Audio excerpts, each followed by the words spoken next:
Welcome to The Source, where we combine the headlines with in-depth conversations with the newsmakers themselves.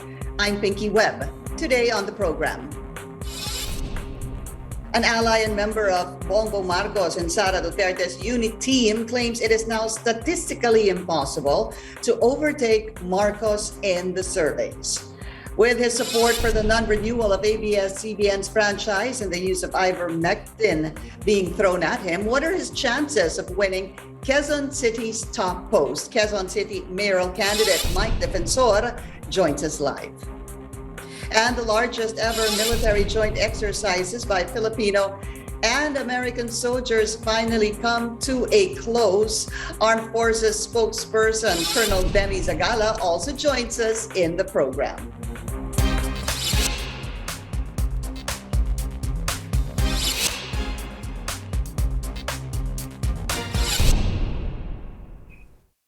Thousands of Filipino and American soldiers trained together in this year's Balikatan Exercises.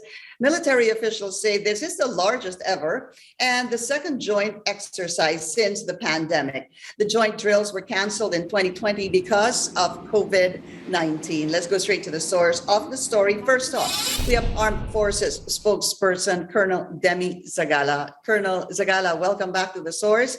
It's good to have you again. Good morning, Pinky, and to the televiewers, good morning.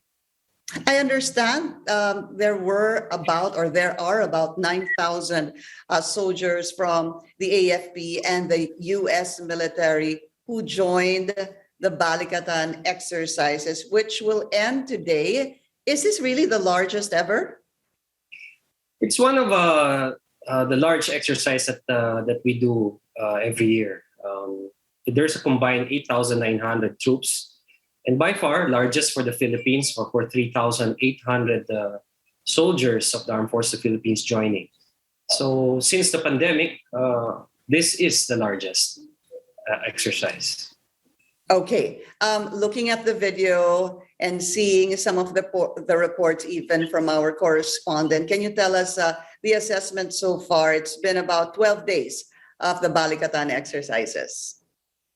First, this is the 37th iteration of the Balikatan exercise, and it has three major events. The first, of course, is the combined interoperability exercise, or the exercise itself, the staff exercise, and humanitarian civic assistance. So for the past 12 days, our armed forces, the Armed Forces of the Philippines and the United States Armed Forces are shoulder to shoulder, focusing on maritime security, amphibious operations, live fire exercise, urban operations, aviation operations, counterterrorism, and humanitarian assistance and disaster response. And we do it combined and jointly. When we say combined, it's RPUS, and jointly, together with the Air Force, the Army, and the Navy and Marines. So it's really a big event, and it's a culmination of several exercises that also started the start of the year. So at the start of the year, we had service unique exercises such as for the Army, the U.S. Army, the Philippine Army, the Salaknib, last March 4 and 24. The Marine exercise for the Navy, last January 27 to February 2.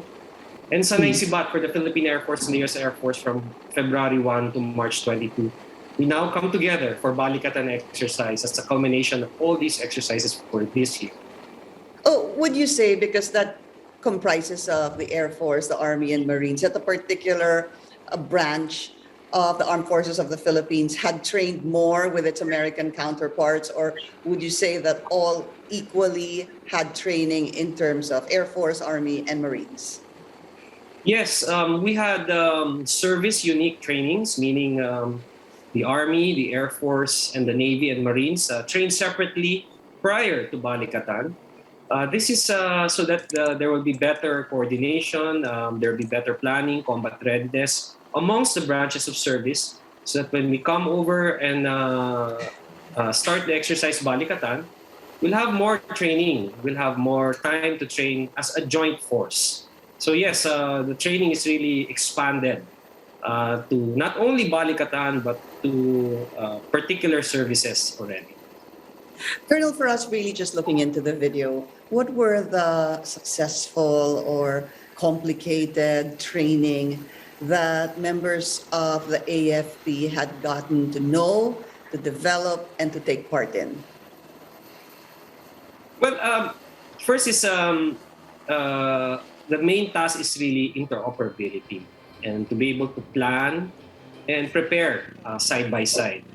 The systems of the United States Armed Forces and their doctrine, although similar to the Armed Forces of the Philippines, there are some peculiar differences. So it's important that we do this training so that we could practice side by side.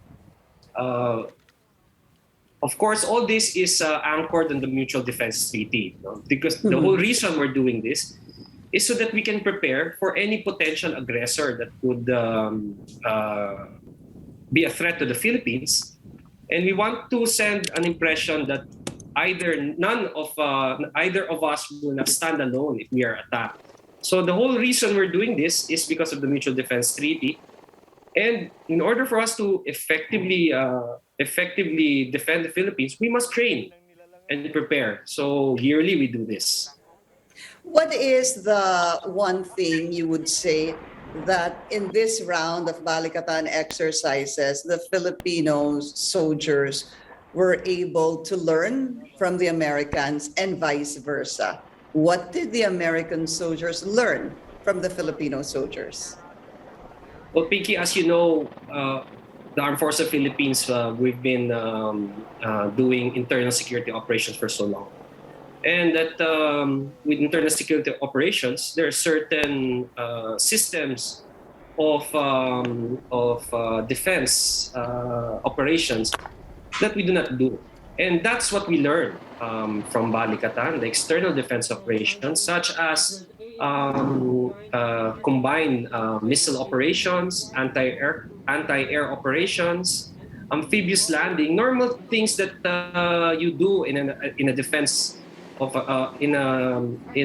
defense operations that we don't do during internal security operations. So from that aspect, we learned a lot from them because, as you know, the Americans they do a lot of this training already. But when it comes to small unit training, such as jungle operations, survival, they in turn learn from us because that's something we are experts of. So it's actually a mutual experience of training. We learn something from them, and they learn something from us. Looking at the possible advanced technology or equipment that the U.S. has shared with the Philippines in this Balikatan exercise, can you tell us more about them? Well, the U.S. brought with them combined joint anti-rocket systems. That's important. That is a defense equipment that we too are planning as part of our modernization to acquire. So they brought that with them, and it's a good learning platform for us. Their systems, the doctrine, how it's done. And this will be good springboard for us so that when our rocket or missile systems arrive, we will be able to transition immediately. Also, other combined arms fire exercises, such as using large caliber artillery equipment, missile systems, were done. So these equipment definitely is good practice, not only for the Americans, but also for us. So there's really a lot on the table that we did jointly that surely help us in our external defense capability training. And is 12 days really enough? Well, of course, we had prior training to this. We had prior service training in the Army, Air Force, Navy, and Marines to this. So this is a continuation. Of course, these exercises are short, but they're very intense and high-paced. So there's always something happening daily.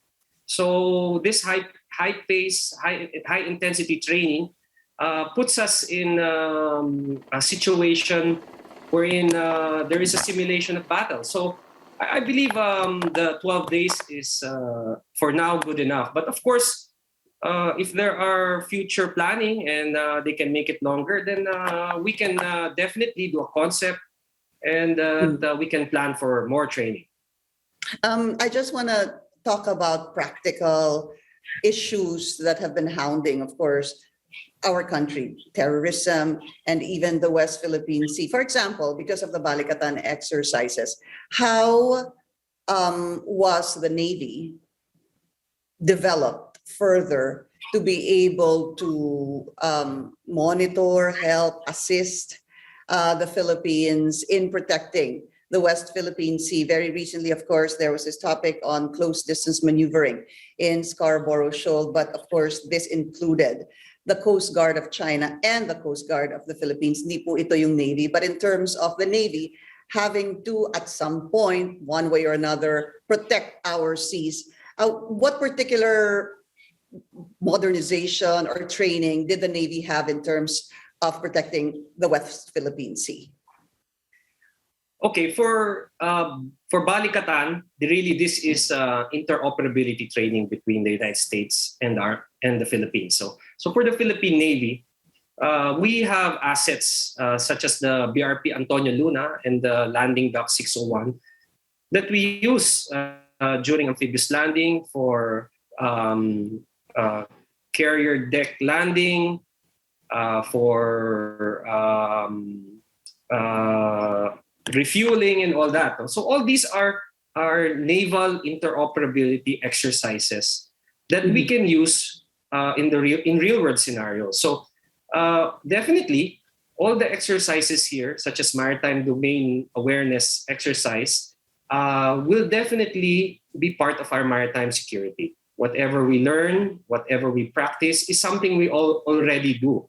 And that we do this as an add-on, Pinky. We actually already have the necessary monitoring systems that the Navy uses so that we can monitor ships entering our seas and our economic zone. So really what happened between the Navy and the United States Navy is more of practice, more of interoperability. But rest assured that our real world scenario mission still continues. So our Philippine Navy still does maritime patrolling, maritime security, and maritime domain awareness. All right, AFP spokesperson Colonel Demy Zagala. Sir, thank you so much for your time. Thank you, Pinky, and good morning to everyone. And still to come, an ally claims it's statistically impossible to overtake the Bongbong Marcos Sara Duterte tandem in surveys. Congressman and Quezon City mayoral candidate Mike Defensor will be with us after the break. Please stay tuned.